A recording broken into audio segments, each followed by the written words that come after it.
"You're doing it again, Lydia," Samuel said, sliding a cappuccino across the counter with a look that told me this wasn't the first time we'd had this conversation. "Doing what?" I asked, feigning ignorance though I already knew where he was going. "Bending yourself into a pretzel to make your siblings' lives easier, while they keep pretending you don't exist." The bell above the coffee shop door jingled as a couple wandered in, bringing a gust of spring air scented faintly with dogwood blossoms. I straightened my apron and gave Samuel a tight smile, the kind that said drop it. "My name is Lydia Crowell, and at 38 years old, I've made an art form of being the person who never needs the spotlight. I run errands that no one else has time for, fix messes they won't even acknowledge, and disappear quietly before anyone remembers to say thank you. To Mason and Clara, my older siblings, I'm not so much a person as I am a resource. Mason, the oldest, is a real estate developer with a smile sharp enough to cut glass. He closes deals from his mountaintop lodge while sipping small batch bourbon and pretending to listen to people. Clara, the middle child, is a lifestyle influencer with 2 million followers and a curated aesthetic so polished you could eat off it. She calls me when her pop-up shop needs a manager, when her assistant mysteriously quits, or when she needs someone to stand in line at the post office for her brand's new merch. To them I'm reliable. Invisible. Safe. You're telling me you're gonna spend your only day off hauling staging furniture for Mason's open house?" Samuel asked, leaning one elbow on the counter. "It's not a big deal," I said, wiping down the espresso machine with more force than necessary. "It is when they've convinced you that this is just your role." His words lingered longer than I wanted them to. I clocked out an hour later, heading for my beat-up Subaru parked on the street outside. The late afternoon sun cast Asheville's historic brick storefronts in warm light, but my mind was miles away. Mason had called earlier, voice breezy, like we were just two adults catching up instead of him instructing his unpaid help. "Oh, need you to pick up those bar stools I ordered from that place on Haywood. They'll hold them till 7. Oh, and can you swing by Clara's place after? She's got some boxes that need moving before her shoot tomorrow." "No please. No thank you." Just the unspoken understanding that I'd do it. My phone buzzed with a text from Clara as if on cue. "Don't forget the boxes. And try not to dent them this time." A smiley face at the end as if that softened the sting. Growing up, the shadow role wasn't something I chose. It was assigned to me before I could speak up. Mason was the golden boy from birth, the one Dad taught to swing a golf club before he could ride a bike. Clara was the princess, doted on by Mom, dressed in matching bows and lace socks. Me, I was the quiet one. The helper. The good girl, who never complained when the spotlight swept right past her. I remember one Thanksgiving when I was 12. Mason got praised for carving the turkey. Clara got applause for reading her poem about gratitude. And I was the one clearing plates in the kitchen while the adults laughed in the dining room. My mother called me her little workhorse, with affection, as though that was a compliment. By the time I reached Mason's lodge that evening, the sun had dipped low, turning the Blue Ridge Mountains into jagged silhouettes against a deepening sky. His driveway wound upward through pines, the kind of road you only navigated slowly unless you wanted to end up in a ravine. When I walked in, Mason was standing in the great room, sleeves rolled up, overseeing a pair of hired movers arranging leather armchairs in front of the massive stone fireplace. He glanced at the stools I'd lugged in from my car. "Perfect. Put them by the kitchen island." I obeyed without comment, even as sweat prickled between my shoulder blades from the weight. "You're a lifesaver," Mason said absent-mindedly, already turning to instruct the movers about something else. The words were automatic, like how people thank the waiter when he fills their water glass without thinking. Half an hour later, I was on my way to Clara's, muscles aching from carrying her light boxes, each one apparently packed with hardcover books and ceramic vases for her photo shoots. Clara greeted me in silk lounge pants and a glass of wine in hand. "Oh good, you made it," she said, stepping aside without offering to help. "Careful with those, they're going to be in tomorrow's Instagram carousel." I set them down gently, ignoring the twinge in my wrist. "You're the best, she said, already walking away. "I don't know what we'd do without you." It was meant to sound grateful. Instead it sounded like confirmation. "You'll always be here, won't you? Always in the shadows holding us up." That night, back in my small apartment above a hardware store, I collapsed onto the couch with a carton of takeout. My phone buzzed, Mason's name lighting up the screen again. "Hey, quick favor," he started before I even said hello. Something in me tightened, a thread pulled too taut. I stared at the city lights outside my window and thought about what Samuel had said. About the way my siblings' lives ran smoother because mine absorbed all the friction. And for the first time in my life, the thought crossed my mind like a flicker of heat. What if I stopped being their shadow? What if I stepped into the center, and they had no choice but to follow my lead? Sunday mornings used to be my sanctuary. No alarm clock, just the sound of the church bells drifting through the open window and the faint smell of coffee from the shop downstairs. But that morning I woke up with a knot in my stomach. It wasn't from anything urgent, not a deadline, not an emergency. It was from the creeping realization that every time my phone buzzed, it meant another request, another favor, another reminder that I existed primarily as a tool in someone else's life. Sure enough, when I reached for my phone, there it was. From Mason, need you to swing by the lodge today. The new buyer's coming for a walkthrough and I can't be there. Can you make sure the place is perfect? I'll send you a list. The list arrived 30 seconds later. Vacuum the living room, dust the railings, restock the fridge with sparkling water, adjust the throw pillows on the couch so they look intentional. It was a $3.2 million property.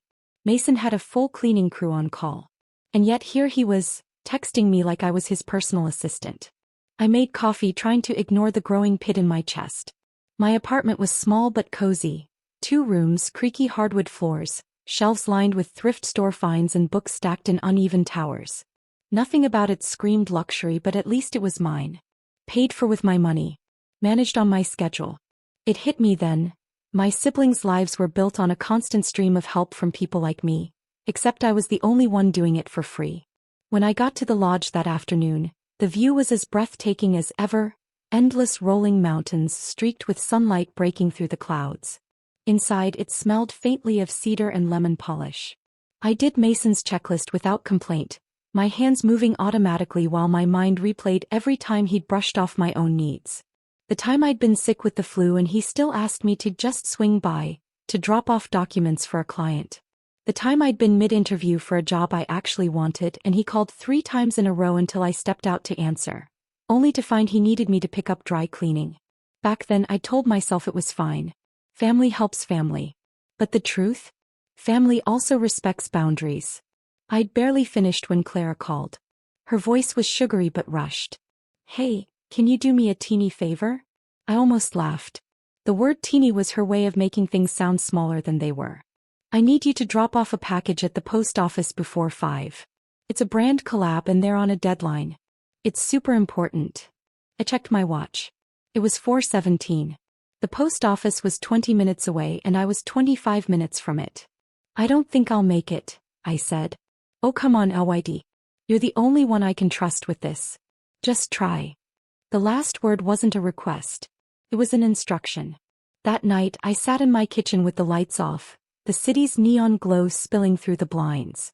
I thought about the dinner at Mason's, the smirks, the always in the shadows comment. I thought about Clara's breezy demands and Mason's assumption that I'd drop everything for him. And then I thought about my parents. Dad had been a quiet man, a mechanic who worked with his head down and took pride in not making waves. Mom had been a whirlwind of charm and ambition, always more interested in Mason and Clara's achievements than mine. I remembered being 17, getting accepted into a small art college on a partial scholarship. I'd been so proud. But that night at dinner, Mom barely glanced at the letter before pivoting the conversation to Mason's plans for business school. Art is a hobby, honey, she'd said. It's nice, but it won't put food on the table. Maybe you should stick to something practical. You're good at organizing. Organizing. That was the polite word for keeping other people's lives functional while mine stayed on hold. Somewhere between my second glass of wine and the sound of rain starting against the windows, an idea took root. It wasn't fully formed, just the flicker of something dangerous. What if I stopped saying yes? No, what if I went further than that? What if I positioned myself in such a way that they needed me more than ever but on my terms? It was a faint pulse at first, but I could feel it in my chest, the early rhythm of a plan that could change everything. I didn't know the details yet.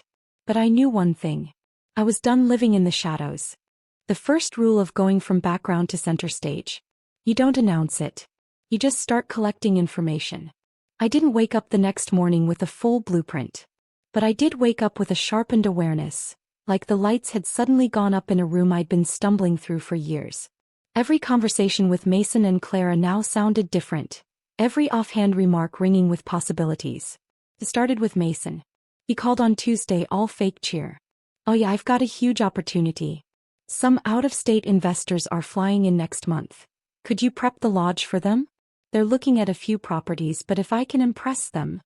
I let him talk the way I always did. But this time I was listening for the gaps, not the gloss. He mentioned tight timelines and finalizing financing, which told me the deal wasn't solid yet. He also let slip that his current project, the one he'd been bragging about for months, was behind schedule because the contractors were threatening to walk. Mason's entire empire was built on appearances. The perfect properties, the curated charm, the illusion of being untouchable. But construction delays, financing hiccups, that was wrought in the foundation. Claire was easier to read. Her life revolved around optics, brand deals, sponsorships, carefully staged moments to make followers believe she floated through life wrapped in silk and sunlight. That Thursday I stopped by her loft to drop off something she'd forgotten to pick up. She was in full photoshoot mode, flowers scattered across the kitchen counter, a new candle burning, light flooding in from the floor-to-ceiling windows. "Don't post any of these until I edit them," she told her assistant, who was arranging macarons on a tray like they were crown jewels. "The brand is paying extra for exclusivity." Her assistant nodded, eyes darting to me briefly before going back to work. That glance told me more than Clara realized. There was strain here. The assistant looked tired. Overworked. Maybe underpaid. And then I noticed something else. Clara's phone buzzed twice on the counter. Emails flashing subject lines from a PR firm I knew she'd stopped working with months ago. I filed that away. The more I looked, the more cracks I found. Mason needed someone to keep his image pristine while the business wobbled behind the scenes. Clara needed someone to quietly handle the messy, unglamorous parts of her brand before they spilled into public view. And they both assumed I'd keep doing it for free because I always had. But what if I became the one holding all the threads? What if I made myself irreplaceable? Not in the shadows but in the spotlight they depended on. I didn't make any sudden moves. Not yet. Instead I started keeping a private file. Literally. A password-protected folder on my laptop labeled Household Budgets. Inside I stored everything I picked up along the way. Mason's half-finished contracts, which he left lying around like coasters. Clara's draft invoices to brands showing payment schedules and late fees. Screenshots of social media engagement numbers that were slipping faster than she'd admit. None of it was illegal to have, just information I'd been trusted with and never thought to use. Till now. By the end of the month the folder was thick with details. And so was my notebook. Pages of dates, timelines, patterns. Mason was taking bigger risks on properties with slower returns. Clara was losing sponsors but masking it with high-profile giveaways to keep her follower count afloat. I wasn't sure yet how I'd use it all. But the knowing itself was power. For years I'd been the one they called when things went wrong. Now I was becoming the one who knew just how wrong things could go without me. And the best part? They still thought I was just their reliable little sister. Always ready to help, always in the shadows. They had no idea the shadows were moving. The funny thing about leverage is that people usually hand it to you themselves. They just think they're giving you responsibility. The shift started small. Mason called one afternoon in full panic mode. "Oh, I need you to cover for me at the lodge tomorrow. The investors moved the meeting up and my stager bailed. Just make it look amazing, okay?" He gave me a frantic list of instructions.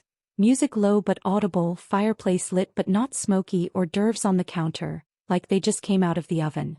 I listened, scribbling notes, even though I knew I could set up one of Mason's showings blindfolded. When I hung up, I thought about all the little things I did for him. Mason never realized that while he was shaking hands and smiling for photographs, it was my work that made people believe the illusion. The next day I did more than follow his list. I rearranged furniture, brought in fresh flowers, and even coordinated with the catering delivery so it looked like Mason had spared no expense. The investors were impressed. I could see it in their eyes as I gave the tour.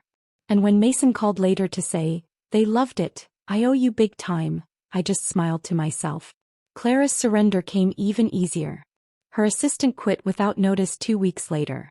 I found out because Clara called me in tears at 8 a.m., her voice echoing in that big empty loft of hers. I have 2 shoots today, a live Q&A tonight, and no one to handle the prep. I'm going to look like a total amateur. I offered to help just this once. By the end of the day, I'd not only organized her shoots, I'd prepped the Q&A notes, answered half her emails, and fixed a wardrobe malfunction that would have tanked a sponsored post.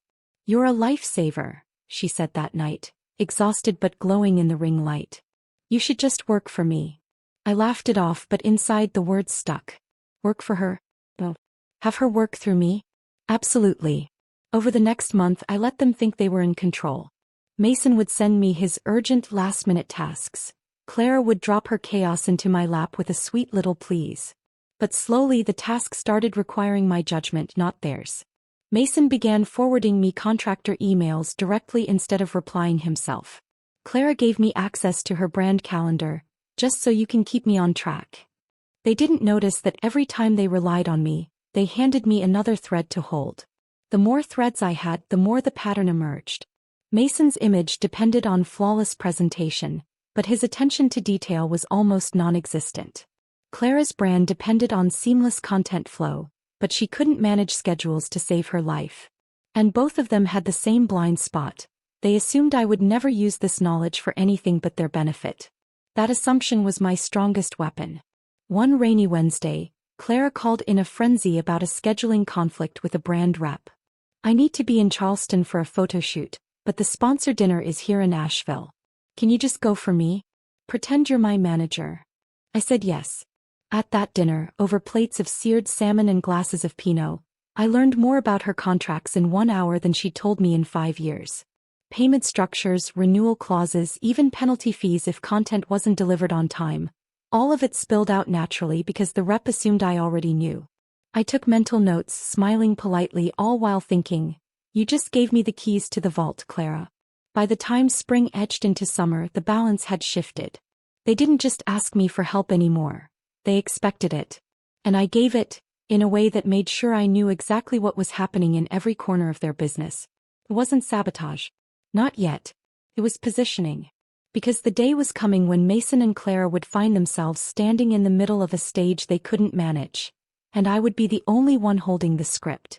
It happened almost by accident. At least that's how I justified it to myself later. Mason called me on a Monday morning, his voice tight. "I need you to handle something delicate. The contractors at the Ridgeview project are threatening to walk if they don't get paid for the last phase. I've got a meeting with the bank, so can you smooth it over?"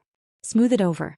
Translation: be the calm, capable presence that kept his projects from collapsing when his charm alone wasn't enough. I agreed, but instead of rushing straight to the site, I stopped by Mason's office. His assistant, a polite young guy who'd clearly been trained not to ask questions, handed me a folder labeled Ridgeview Financials. Inside, the numbers told a very different story than Mason's. The project wasn't just a little behind. He'd overextended himself, juggling money between properties, taking deposits for projects that hadn't even broken ground. I could have patched things up with the contractors like I always did, bought him more time. Instead, I asked for exactly what I needed to change the game. At the site, I listened to the foreman's complaints. Payment delays, supply shortages, Mason's promises that the money's coming wearing thin. "I understand completely," I told him, voice even. "If I can get you a small partial payment today and set up a tighter schedule for the rest, will that keep your crew here?" It would. But here's the thing, I didn't call Mason for the payment. I called the investor liaison directly, introducing myself as project coordinator, and explaining that I was stepping in to get things back on track. By the end of the conversation, the liaison had copied me on all future project correspondence, just so we're all aligned. And just like that, I was in the loop. Permanently. Clara's first nudge came later that same week. She was supposed to submit content for a summer fashion campaign. 5 reels, 15 edited photos, and a blog post. She'd shot none of it. "I'll lose the deal if I can't deliver," she said, pacing her loft in a silk robe. "They're already on my case."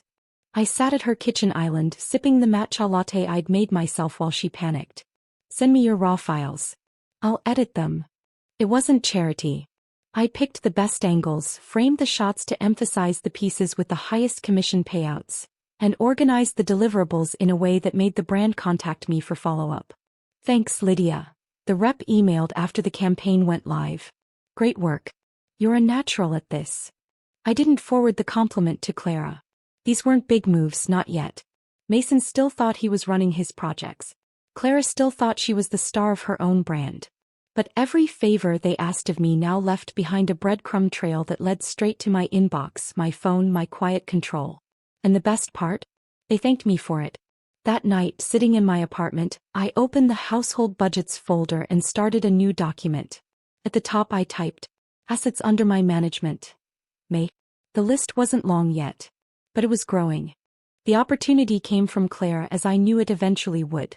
She called one afternoon in full crisis mode. I need you to go to the Rosewood Hotel downtown. The brand rep for my Charleston shoot is staying there, and they forgot to bring the final payment for the campaign. It's in an envelope at the concierge. Just pick it up for me, okay? I could practically hear her pacing. They're flying out tonight and I have to be at the stylist's for my fitting. Please, Zoe. I'm dead without that check. In the past, I would have rushed over, dropped everything, handed her the envelope like a loyal courier. But I wasn't just the errand girl anymore. When I arrived at the Rosewood, the concierge handed me a slim cream envelope with Clara Crowell written in looping gold ink. I stepped outside into the warm Asheville afternoon, the air smelling faintly of honeysuckle from the hotel's garden. I didn't open it, that would have been reckless. But I did take out my phone, snap a photo of the return address label on the brand's courtesy letter, and mentally note the contact name and department. Before delivering the envelope, I made a detour to a quiet corner cafe and ordered an iced latte I didn't even want.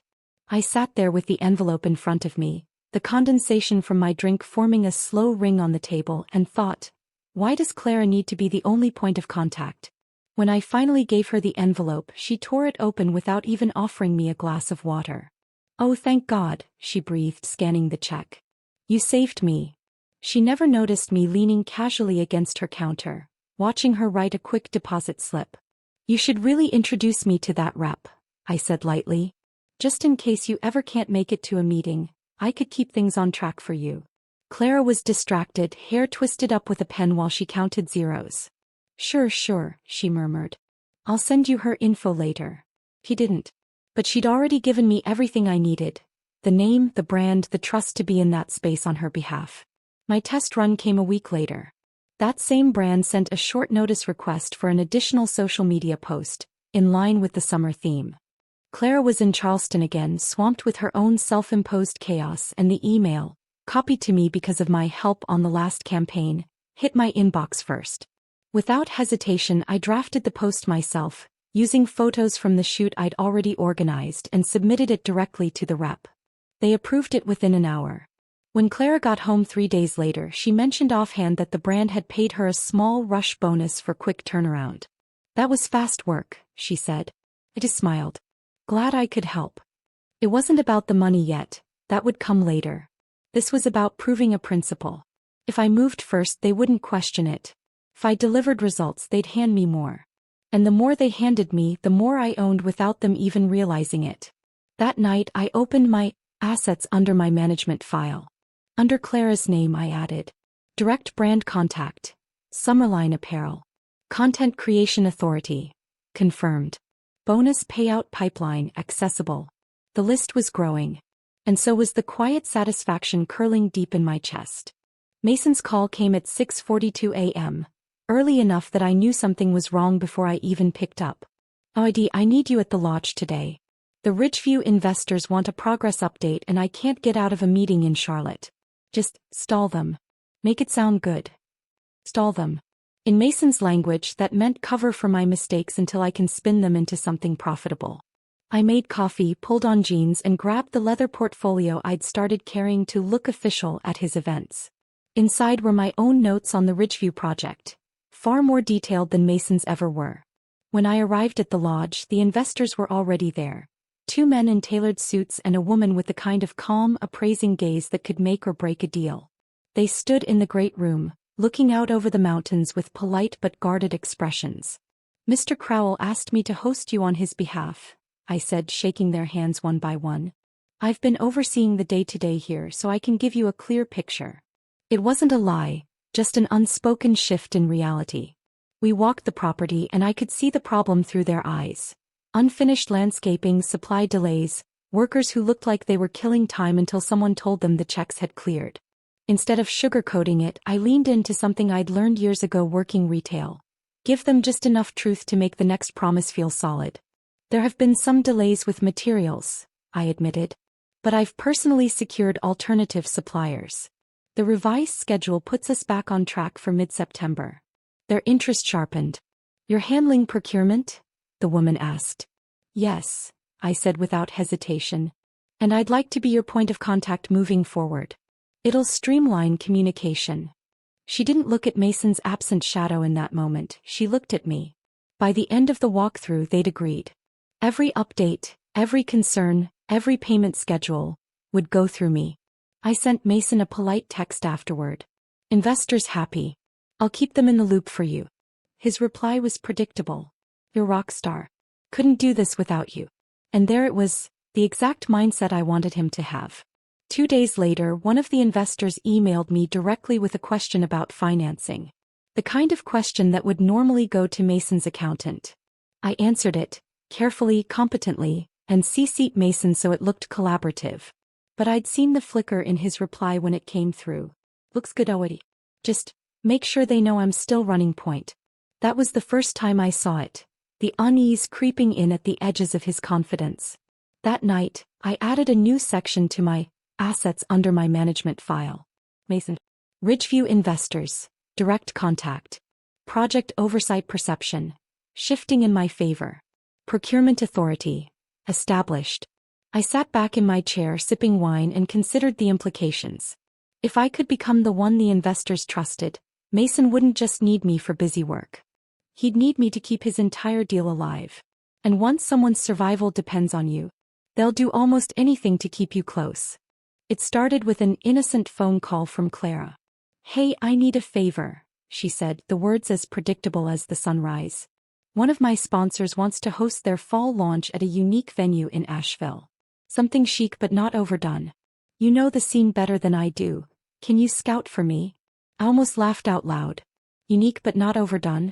She didn't even realize she'd just described Mason's lodge.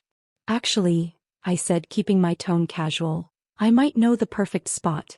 Let me make a few calls. By noon, I'd arranged for Clara to see the lodge in person.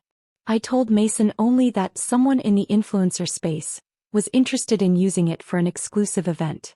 I left out the name until the last possible moment. When I walked Clara into the great room that afternoon, Mason was already there, leaning against the kitchen island with a glass of sparkling water and that fixed realtor's smile he put on for potential clients. And then he saw her. Clara? What? Hi, she said brightly, sweeping in like she owned the place. This is gorgeous, Mason. Why didn't you tell me you had something like this? I didn't think it was your kind of thing, he replied, his tone tight but polite. I stayed between them, explaining the space's layout, its capacity, the scenic backdrop for photographs, all the selling points for her brand's aesthetic and his investor pitch. By the end of the tour, Clara was gushing about the possibilities. This is perfect. I can picture the runway right there by the windows with the mountains in the background. Mason looked reluctant, but the calculation in his eyes was obvious. Clara's event could draw a different type of high-profile crowd, the kind of people who might later become his buyers. The problem? Neither of them trusted the other enough to make it happen without a buffer. And that buffer was me. Later that evening I got 2 separate texts. From Mason. If we do this, you'll need to handle all the logistics. I don't have time to babysit Clara's people. From Clara. If we use the lodge, I want you to be my go-between. Mason will just try to control everything.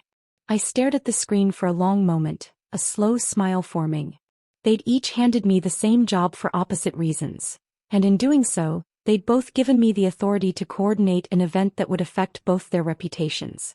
Over the next week, I played my role to perfection.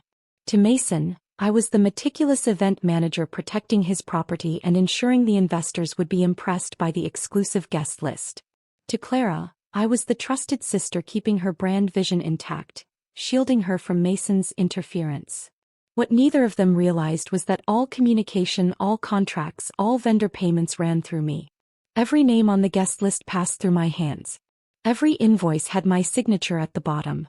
And in that process I learned exactly who their key connections were, who mattered most to each of them and who could be leveraged if the time came. The night I sent the final event proposal to both of them, I closed my laptop and leaned back in my chair. For years I'd been the one weaving their safety nets. Now I was the one holding the knots together. If I decided to pull, the whole thing could unravel. The event was 2 weeks away when the opportunity appeared, so small and simple I almost missed it. It came in the form of an email from the lighting vendor. "We're double booked for the date. We can still do it, but we'll need confirmation and a 50% deposit by tomorrow to hold your slot." The message had gone to both Mason and Clara, but they'd each forwarded it to me without comment, assuming I'd just take care of it. That's when I realized. Whichever one I let look like the hero here would owe me.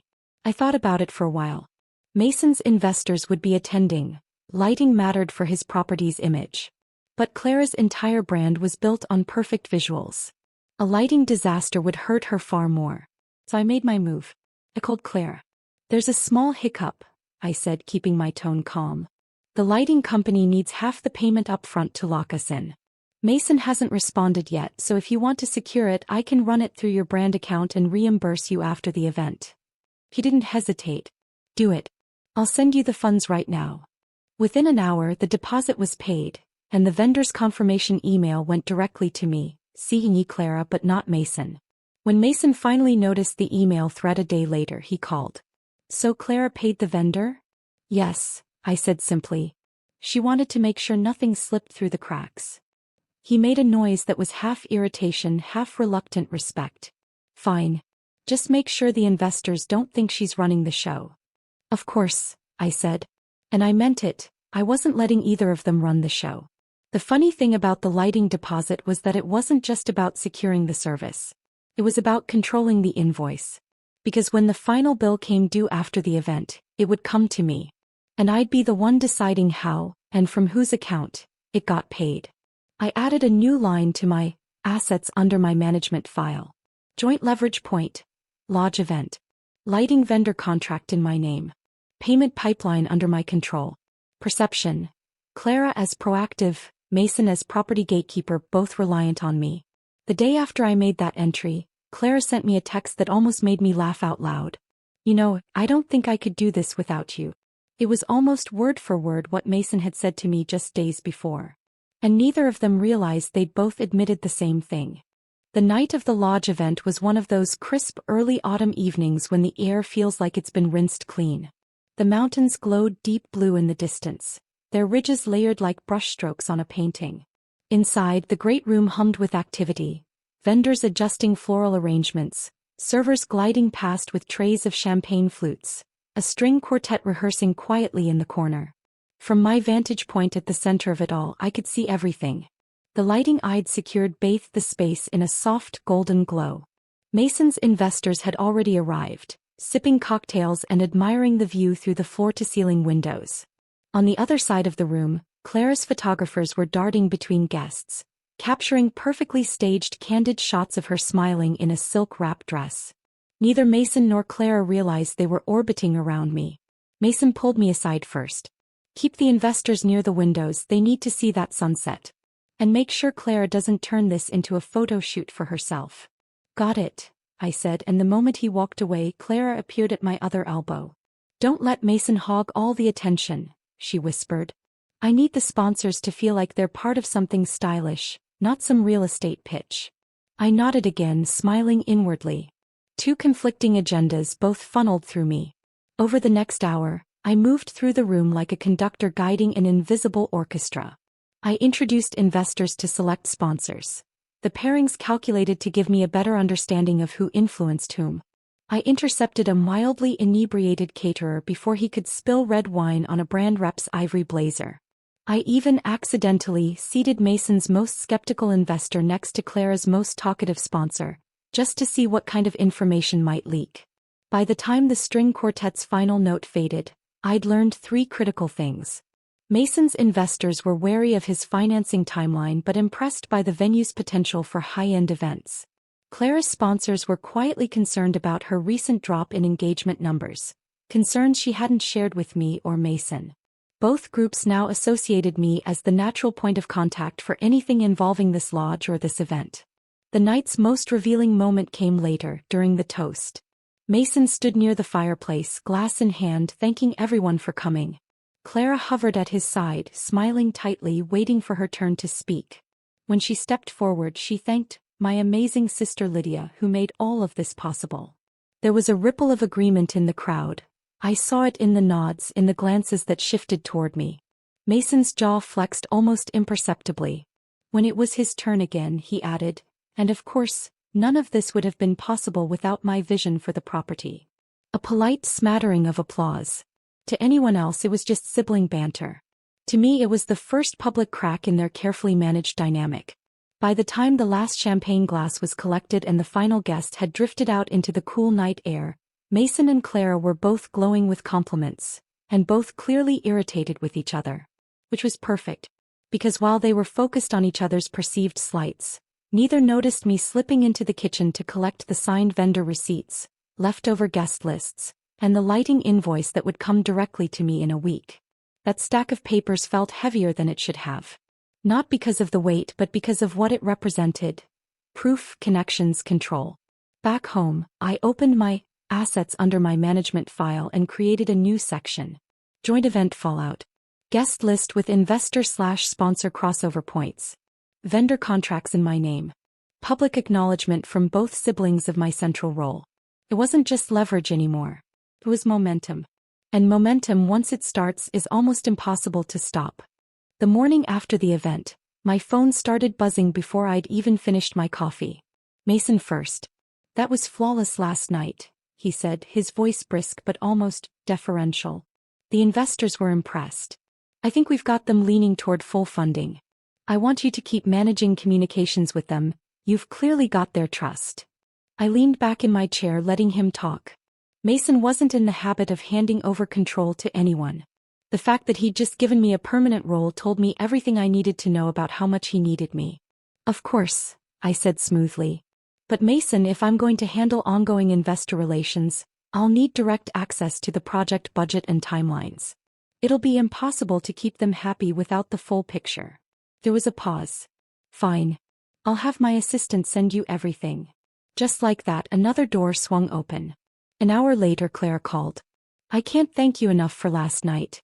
The sponsors loved the venue and they loved you. 2 of them already emailed me asking if you could be my official event coordinator for future campaigns." "That's flattering," I said, twirling my coffee spoon. "I'm serious, I think we should make it official. You handle my brand events, I pay you a percentage. You've got an eye for details I'd never notice." I didn't say yes right away. Instead, I set my first real term.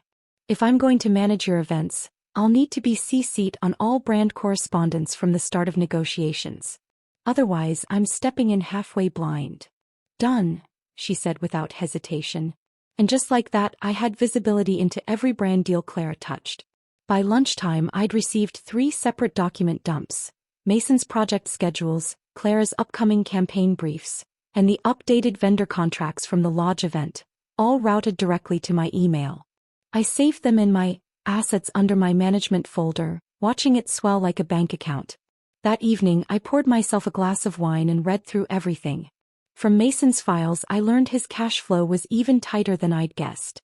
He'd quietly taken out a short-term bridge loan that would come due in 6 months, a fact the investors definitely didn't know. From Clara's contracts, I discovered one of her biggest sponsors had an exclusivity clause that prevented her from working with a rival brand. She'd already agreed to an unpaid collaboration with that rival, a breach she probably hadn't even noticed. Both pieces of information were pure gold. Neither was something I'd use yet. But when the right moment came, they could tip the scales completely in my favor. For now, I kept my voice warm and my texts friendly. The dependable sister. The one they could count on. They didn't need to know that every favor they asked came with an invisible string, one I was holding firmly in my hand. The idea came while I was scrolling through Mason's project schedules and Clara's campaign briefs side by side. 2 deadlines same week. One for Mason's big investor walkthrough at Ridgeview. One for Clara's fall collection launch party. Both events needed the same thing: exclusive access to the lodge's great room. Under normal circumstances, Mason would have insisted on full control of his property. Clara would have dug in, claiming she'd booked the date through me. The resulting fight would have left scorch marks on the family text thread. But I saw something better. I called Clara first. Small hiccup, I said, my tone deliberately neutral. Mason's got the investors coming that same week you wanted for your launch. The lodge is already in prep for his event. We might be able to work around it, but you'll have to be flexible. Her reaction was instant. He's not taking my date, Lydia. This launch is time-sensitive. The sponsors have already locked in flights. I promised I'd try to work something out, and hung up before she could ask for details. Then I called Mason. There's a scheduling overlap, I told him. Clara's launch is set for the same week as your investor walkthrough. I can move her to another venue, but, well, she's saying the sponsors are locked in. He sighed. That long, irritated exhale I knew meant he didn't want to fight but also didn't want to lose. Tell her the investors come first. I can, I said slowly, but the sponsors she's bringing in are high profile, some with serious buying potential for the Ridgeview properties. If I handle it, I can structure both events so they feed each other instead of competing. Pause. Then, fine. But you run point. I don't want her anywhere near my investors without you there. By the end of the day, I'd negotiated a compromise. Clara's launch would happen 2 days before Mason's walkthrough, using the lodge as a showcase for her brand and as a soft sell for the property. The best part? Both of them thought I'd gone to battle for their side. Clara texted, "You saved my launch. Mason would have bulldozed me without you." Mason emailed, "Good call. This way I get potential buyers warmed up before the walkthrough." Neither noticed that the lodge's vendor contracts for both events were now signed under my name. Over the next week, I quietly ensured their prep needs tangled just enough to create small frictions. Clara's lighting team needed extra time setting up, cutting into Mason's early investor staging. Mason's caterer requested storage space that Clara's decor crew was already using. Each time a flare-up threatened, I was the one smoothing it over, fixing the problem. What they didn't realize was that I'd created the problem in the first place. The morning after I diffused a particularly tense standoff over catering delivery times, I updated my assets under my management file. Joint event series, control points, venue access for both siblings routed through me, vendor contracts under my signature. Both view me as primary problem solver for disputes. It felt less like holding strings now and more like holding a net, one that could tighten with a single pull. The week of the events arrived like the slow tightening of a knot. Mason's investors were flying in from 3 different states. Clara's sponsors were shipping in racks of clothes, crates of tableware, and enough floral arrangements to choke the driveway. And every single decision, every schedule adjustment, every complaint funneled through me. Exactly where I wanted it. 2 days before Clara's launch, I met her at the lodge for a final walkthrough. She was in full performance mode, silk blouse, perfect curls, casually tossing orders to her crew while pretending she wasn't stressed. Her phone buzzed on the bar counter while she was busy arranging a photo op with one of the florists. Normally I'd have ignored it, but the preview line caught my eye. Subject: urgent, exclusivity clause breach. The sender was her biggest sponsor. The one I knew had that airtight exclusivity clause in their contract. I slid the phone an inch toward me, just enough to catch the first line. "We've become aware of your recent collaboration with rival threads, which appears to violate Section 4B of our agreement." I didn't need to read the rest. I already had exactly what I needed. Proof that Clara had put herself in a position that could cost her a major deal. I filed it away in memory, the way you note where the emergency exit is without telling anyone you've looked. 2 days later, during the investor dinner for Mason's walkthrough, I got my other piece of gold. We were in the kitchen, plating hors d'oeuvres, when I overheard one of Mason's contractors talking to a server by the pantry door. "He hasn't paid for Phase 3 yet. My guys are threatening to walk if it's not settled in the next 2 weeks." The contractor noticed me and froze, but I smiled like I hadn't heard anything. Later that night, as I was topping off champagne glasses, one of the investors mentioned they still hadn't seen the revised financing schedule Mason had promised. I connected the dots instantly.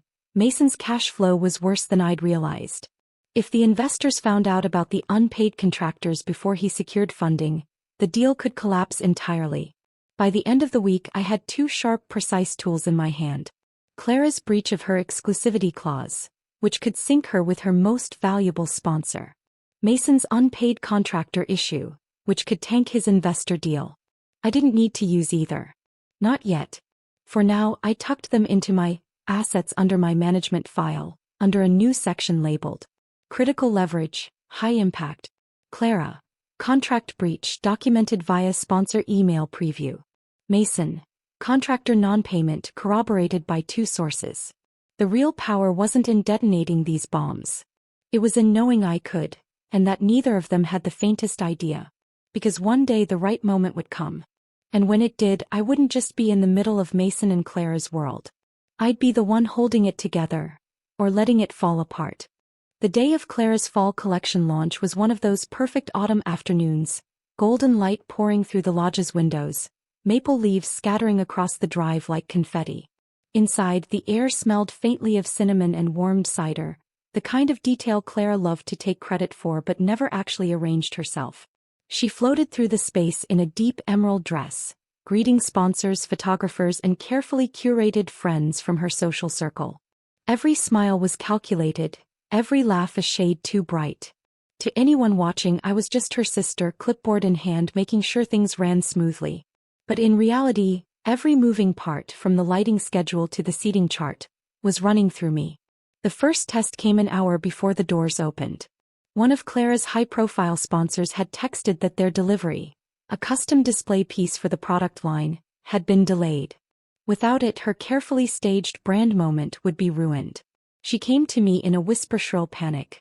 "Oh, if that piece doesn't show up, I'm going to look like an amateur. You have to fix this." "I'll see what I can do," I said, as if I didn't already know exactly where the delivery truck was and how to get it here on time. I made one call. 10 minutes later, the truck rolled up the drive. I personally supervised the unload, placed the display exactly where the photographers would catch it, and then found Clara just as the first guests began to arrive. "All set," I told her. She exhaled with a rush of relief and actually hugged me in front of a sponsor. "This woman is my secret weapon," she said. I smiled, knowing every word of that was true, just not in the way she meant. Throughout the evening, I kept my moves small but deliberate. When one sponsor mentioned concerns about her recent engagement numbers, I stepped in smoothly. "Clara's next campaign is going to address that directly," I assured them. "We've already built strategies to boost interaction." The sponsor nodded approvingly, clearly taking me as part of the decision-making core. Clara, overhearing, gave me a grateful glance, but she didn't realize she'd just let me speak as her authority in front of one of her biggest paychecks. By the end of the night, Clara was glowing from the compliments, certain the launch had been a triumph. "You saved me today," she said in the car on the way back to Asheville. "Seriously, I think we should make this official. You as my brand manager." Kept my tone light. "Let's talk about it. But if I take on that role, I'll need oversight on all your campaign planning. Start to finish." "Of course," she said without hesitation. She didn't notice that she'd just given me permission to be in the room, and on the record, for every brand conversation she'd have from now on. That night, I added a new line to my file. Claire, brand control points. Official recognition as brand manager, verbal. Sponsor trust routed through me. Authority to address contract performance issues in real time. Soft hands, velvet gloves, and a grip that only tightened. The night of Mason's investor dinner had a different kind of tension than Clara's launch. Where Clara's events were all about appearances and social buzz, Mason's were about deals, sharp smiles over expensive wine, the quiet calculation behind every handshake. The lodge had been transformed into something sleeker, more masculine. Deep leather armchairs pulled near the fire, the bar stocked with small batch bourbons Mason liked to name drop, jazz murmuring in the background. I moved through the room with a practiced blend of visibility and discretion, making sure to refill glasses, adjust place cards, and, most importantly, listen. Halfway through the evening I caught it. 2 of the investors stood near the window, speaking in the low tone of people who don't think anyone is close enough to hear. "Still no revised payment schedule?" one asked. "Not yet," the other replied. "And the last update we got from his office was vague. If he's stalling." I turned away before they saw me listening, but my pulse had already quickened. Mason's financing problem was bleeding into investor perception, Exactly the kind of crack that could widen if handled wrong. Later, as the bourbon-tasting wound down, Mason pulled me aside. "Keep the investors happy," he murmured. "They've been asking questions about the construction timeline. Just tell them we're ahead even if the paperwork isn't caught up yet." I tilted my head, keeping my voice neutral. "I can do that. But if I'm going to reassure them, I'll need access to the full project budget and payment records. I can't sell them a story unless I know exactly where we stand." He hesitated, jaw tight. Mason hated letting anyone see behind the curtain. But he also knew the investors trusted me more than his assistant right now. "Fine," he said at last. "I'll have it sent over tomorrow." The moment locked in later that night when one of the senior investors raised his glass to me during dessert. "Impressive work tonight, Lydia," he said. "You're the one keeping this ship on course." Mason laughed like it was a joke, but I saw the flicker in his eyes. A flash of irritation at being sidelined in his own domain. It didn't matter. The important thing was that the investors now saw me as part of the engine, not just the scenery. Back home, I updated my file. Mason, critical control points. Investor perception. I'm seen as reliable, transparent. Access to full budget and payment records. Financing delays confirmed as ongoing risk. The cracks were showing. All I had to do was decide when and how to press on them. By the time both events were behind us, my assets under my management file had become something far more dangerous than a collection of notes. It was a ledger. Not just of what Mason and Clara had handed me, but of what they'd lost without realizing it. I spent the following Sunday at my kitchen table, laptop open, papers spread in neat stacks. One pile was Mason. Unpaid contractor invoices with dates circled in red. Investor emails hinting at impatience. Bridge loan documents with a due date only 5 months away. The other pile was Clara. Draft contracts with sponsors. Screenshots of the exclusivity breach email. Engagement analytics showing a steady decline over the last quarter. 2 businesses. 2 reputations. Both already half in my hands. I started building scenarios. Scenario 1. Use Clara's contract breach to force her into a quiet brand restructuring, with me officially taking over management to repair sponsor relationships. Scenario 2. Leak Mason's contractor payment delays just enough to spook investors. Then position myself as the stability they need to stay in the deal, securing my control over communications and budget flow. Scenario 3. Push both at once, forcing them to come to me for rescue at the exact same time. The more desperate they were, the more leverage I'd have to set my terms in stone. It wasn't about hurting them for the sake of it. It was about shifting the family balance so I was never again the one cleaning up after everyone else, invisible and unacknowledged. The question wasn't if I'd make my move. It was when. And that when came sooner than I expected. 2 days later, a news alert popped up on my phone. Market jitters send luxury property sales into sharp decline. Mason's investors were already nervous. And the same week, Clara's biggest sponsor launched a new campaign without her. They were both about to panic. And when they did, I'd be ready to name my price. It happened the same morning. Mason called first. His voice was tight-clipped. "Oh, Eddie, we've got a problem. The investors are jittery about this market dip. They're asking if we should push the Ridgeview launch to next year. If they pull out now." He didn't finish the sentence. He didn't need to. "What do you need from me?" I asked, keeping my tone calm. "I need you to get them back on board. Convince them we can weather this. Whatever you have to say, just make sure they don't walk." Not an hour later, Clara's name lit up my phone. "Lydia, it's bad," she said, voice low but trembling. "Brightwell Apparel dropped me. They said it's about recent brand direction, but I know it's the exclusivity thing. If this gets out." She stopped, and for the first time in a long while, I heard something in her voice that sounded a lot like fear. "What do you need from me?" I repeated. "I need you to fix this. Call them. Spin it. Get me another shot." I sat at my kitchen table, phone in my hand, and let the symmetry of it sink in. 2 siblings. 2 different industries. 2 separate crises. And both of them within an hour had called me with the same request. Save me. The Lydia of a year ago would have jumped in headfirst, patching leaks for free, grateful to be useful. But that Lydia was gone. "I'll help," I told Mason later that day, "but I'll need full signing authority on the Ridgeview budget and contracts until the deal closes." I can't negotiate with investors if I'm still going through you. He hesitated, I could hear it in the pause, but then, fine. Whatever it takes. I told Clara almost the same thing, just in different clothes. I can smooth this over with Brightwell, but I'll need to be formally listed as brand director on all your accounts. Sponsors need a steady hand, and right now that's me. She didn't even argue. Of course. Just fix it. By nightfall, I had exactly what I'd been building toward. Official control, written not just verbal, over the two biggest parts of my family's empire. All because they were too scared to say no. Saving them was easy. Making sure they could never save themselves again, that took finesse. With Mason, I started by calling each investor personally. I didn't downplay the market downturn. Instead, I reframed it. This is precisely why Ridgeview is a smart move right now, I told them. Inventory will be tighter, competition slower.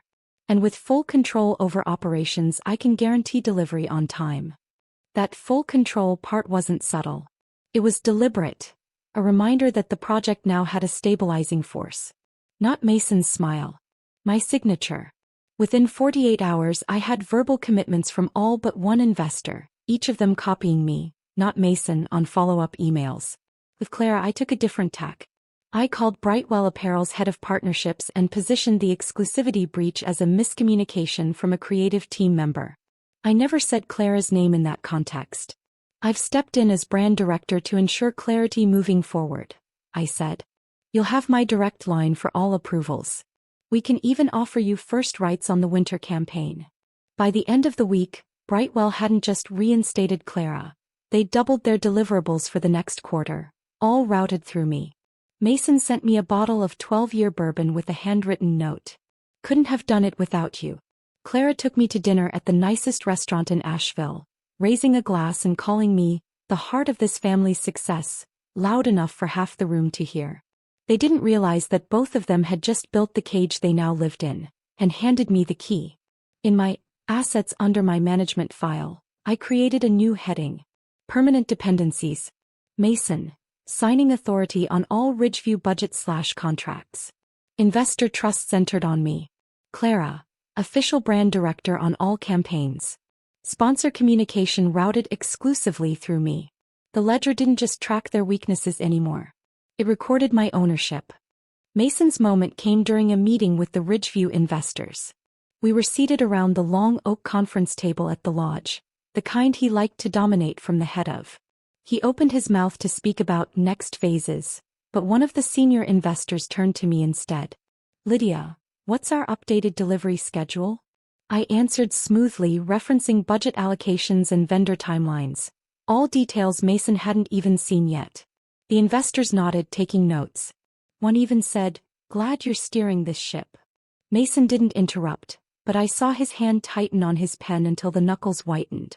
When the meeting adjourned, he pulled me aside. "You've taken over my deal," he said low and sharp.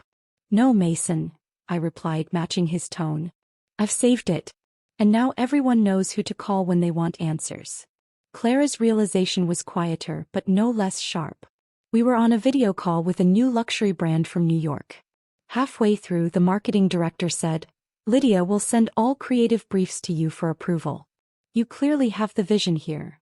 Clara laughed like it was a compliment to both of us, but I saw her eyes flick toward me on the screen, not angry yet but uneasy. Later, over coffee, she asked, "Do you think the sponsors see me as still in charge?" I sipped my latte. "They see you as the face of the brand. I'm the one who makes sure the foundation doesn't crack." She smiled faintly, but it didn't reach her eyes. That night, I sat at my kitchen table with a glass of wine and my open ledger. 2 names. 2 empires. Both routed through me. They might not have liked it, but they couldn't undo it without losing everything I'd secured for them. And deep down, I think they both knew it. The shift wasn't loud. Didn't need to be.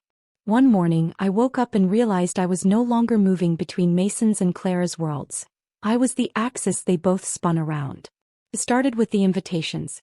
Mason forwarded me the guest list for Ridgeview's topping out ceremony. "Can you handle all the RSVP confirmations?" he wrote. 2 minutes later, Clara texted me the draft lineup for her winter campaign. "Tell me which partnerships to greenlight." Neither of them spoke to each other. Both of them came to me first. By spring it was official in all but name. Investors asked my opinion before signing term sheets. Sponsors called me directly to negotiate deliverables. Even the family holiday dinner, historically a logistical nightmare, only happened because I coordinated everyone's schedules. The Howard siblings had built the stage, but I was the one holding the spotlight. At the annual community gala in Asheville, Mason and Clara stood on either side of me for the photo. Mason's arm rested lightly on my shoulder, Clara's hand curled around my elbow. The caption in the local paper the next day read, "The Howard family, a local legacy." What the paper didn't say was that the legacy now had a new center. Later that night, when the gala crowd had thinned and the music softened, I stepped outside onto the terrace alone. The city lights shimmered in the distance, the air crisp and cool. I thought about the years of being the one in the background, the dependable shadow cleaning up messes, holding things together while others got the credit. Now there was no shadow. Only my place at the center. And I intended to stay there.